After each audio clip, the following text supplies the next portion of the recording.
Hey, what's up guys and gals? My name is Rick Nungy. Thank you so much for joining me today. We're going to be talking about the Three Stooges, more specifically about the 68th entry in the Columbia short series.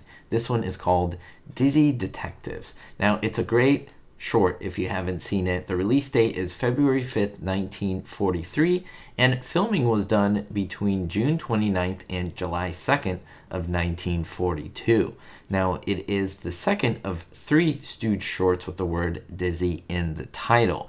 And as I mentioned, this is the 68th Three Stooges short out of 190. I am cataloging and going through every single one, starting with number 1, and now currently I'm on 68th. So if you haven't seen the previous ones, make sure to go along. Go in numerical order. It's really fun to see the evolution of these shorts, especially this one because they used a lot of stock reuse footage, and we'll talk about that and why that's important, and let's get right to it.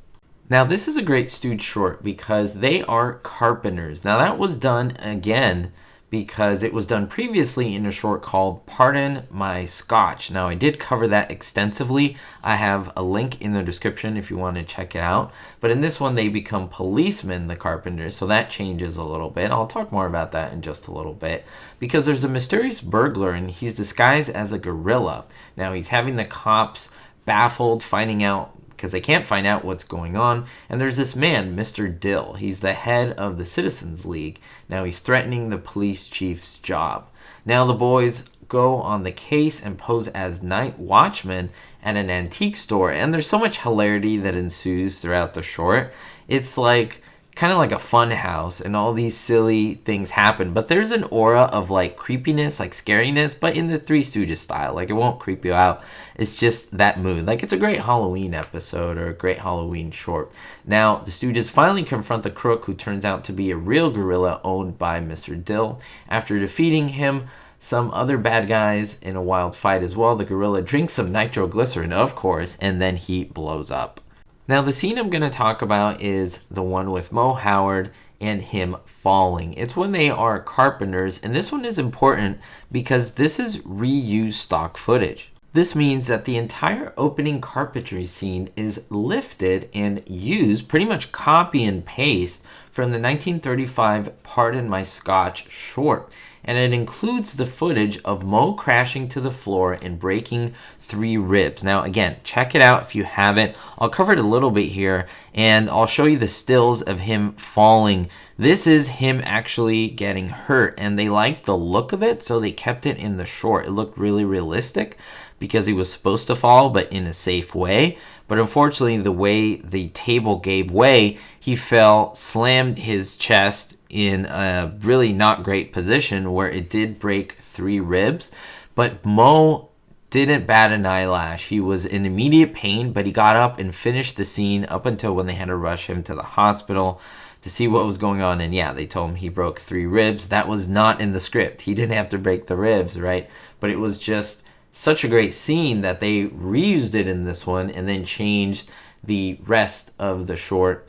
And what they do is they actually match some of the clothing as well. So this is really cool information because they matched the clothing about a decade ago to this footage. So it looks like it's a continuous shot, that it's essentially the same day or that there's continuity here. While there are a handful of bloopers, I will only point out a few because a lot of them have to do with continuity and editing not being exact. So I do want to talk about this one, and that is when Larry and Curly rush to Mo after he falls through the ceiling. Now, it's a pretty funny episode, but he's in his work coveralls and they are spotless. Now, due to a continuity error, because as I mentioned, they used the stock footage from Pardon My Scotch, when Mo had paint all over his coveralls after crashing back down to the first floor, they are spotless. And of course, that is an error, but that's something that is just a really small detail that they were not able to get. It's an embarrassing moment. It's an embarrassing detail, but it is just something that is found in the short. Now, here's a really good one, and that's when Curly is spinning around on the floor. Check out Larry. I'll point him out here. He can be seen laughing when he's trying to help Curly up. He breaks character, but of course, it was caught on screen, and I'm so glad that it was. What a great blooper. I love this little scene with Curly in the rocking chair and the cat. And then as he's rocking, the tail kind of winds its way in and out of the path of the rocking chair, and you can actually see the wire. It's visible. And this wire that is used is it's used to make the cat's tail move back and forth. Now, let me know if you have seen this short. I think it's really cool. I rewatch it all the time. It is not one that I've seen through most of my life. I only watched it recently. But let me know in the comments if you've seen it through syndication, because I think it's one that they don't show often, because there are some parts that people may deem not applicable or even too great for TV, like the guillotine scene, which isn't really even that bad. But like I said, sometimes they censor some of these shorts, and this is one of them that I think they don't play as often. We'll see you all next time. Thank you for the support, and don't forget, be hopeful. A really big thank you to all my Diamond tier patrons: Jerry D, Stacy L, Scott R, Citizen Kane 359, Jennifer P, David D, Kevin K, Sally N, and Vito L. If you want to be on this list or receive exclusives as a great way to support the channel, visit my Patreon description below. Thank you.